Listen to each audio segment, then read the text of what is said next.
વધતી જાય છે આગળ. એક પાંખડી વાળા છે, 2 3 5 બરાબર છે. હજી આપણે એકાદ જોઈ લઈએ તો ચાલો, આ મારી પાસે કુંદનું ફૂલ છે. એક 3 બહેનોમાંથી આવું જોઈએ કેટલા છે એની પાંખડી છે. ચાલો ભાઈઓમાંથી પણ એક આવ્યા ગોળ દલચક્ર કેટલા છે? ચાલો ભાઈઓ તમે જણાવી જાઓ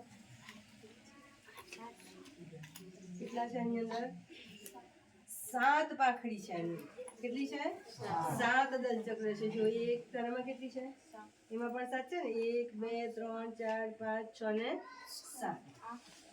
7 પાંખડી હશે. હા સરસ, બેસી ગયા. તો આ જે ક્રમ છે ને કંઈક આ પ્રકારે આગળ વધતો જાય છે. 1 માં 2 ઉમેરે તો કેટલા થાય? 3.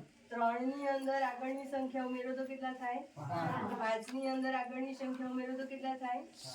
7 અથવા 8. આની અંદર આપણે કીધું ને કે 8 પાંખડી છે. 1 2 3 4 5 6 7 ને 8 બરાબર છે.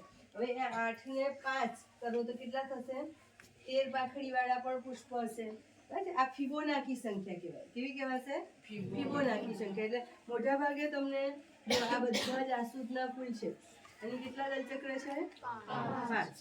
આ જાસૂદમાં પણ કેટલા દલચક્ર છે? 5. આ સફેદ જાસૂદ છે એની અંદર કેટલા છે? 5. પછી આપણે પેલી 12માસી જેવું ફૂલ જોયું ને એની અંદર કેટલા દલચક્ર છે? 5. તો 5 સંખ્યાવાળા આવી સંખ્યાવાળા દલચક્રવાળી પુષ્પની સંખ્યા ઘણી બધી છે. પછી આપણી પાસે ગુલાબ હોય તો ગુલાબની પાંખડી તમે તોડતા જશો ને તો એ પણ આ ફિબોનાકી શ્રેણી પ્રમાણે આપણને મળશે. સમજાય છે? એટલે પુષ્પની દલચક્રની ગોઠવણી પણ કુદરતની અંદર કંઈક ગણતરી પ્રમાણે થતી હોય છે.